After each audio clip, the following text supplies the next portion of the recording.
Fin avril, deux projets vont mettre en lumière l'inclusion des personnes malentendantes. D'abord au cinéma, avec Sorda, qui sort le 29 avril. Le film raconte l'histoire d'Angela, une femme sourde qui attend son premier enfant, avec son conjoint, qui lui est entendant. On est complètement plongé dans son quotidien, ses doutes, sa perception du monde. Et le film a aussi une histoire très particulière derrière sa création. En effet, la réalisatrice fait tourner sa propre sœur, Myriam Garlow, qui interprète Angela. Elle-même a perdu l'audition à l'âge de 7 ans et n'a appris la langue des signes qu'à 30 ans. Autre élément intéressant, c'est qu'avant d'être un long métrage, Sorda était un court métrage, sorti en 2021, et qui avait déjà marqué les esprits en devenant la toute première œuvre en langue des signes à être nommée au Goya, qui est l'équivalent des Césars en France. Depuis, le long métrage qui sort le 29 a pris une ampleur impressionnante, 3 Goya remportés, et très récemment, le 14 avril, le prix Luxe du public 2026, qui est une distinction importante européenne. Et saluons le fait que le film se soit retrouvé en compétition quand même face à Love Me Tender, Valeurs sentimentales, Christian His Brother et Un simple accident.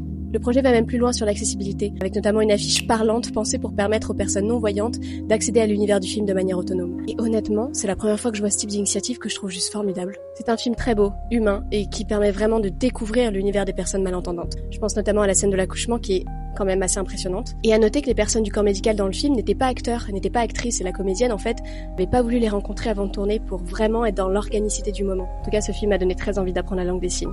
Il serait temps. Deuxième projet dont je voulais vous parler sortira 2 jours avant Sorda, le 27 avril et sur Disney+. En fait, Disney va proposer 3 contenus spéciaux qui sont des chansons revisitées en langue des signes américaine avec les personnages de Vaiana, Mirabel et Anna. Petite précision importante, la langue des signes n'est pas universelle, chaque pays a la sienne. Et ces initiatives restent quand même des pas importants vers plus d'accessibilité.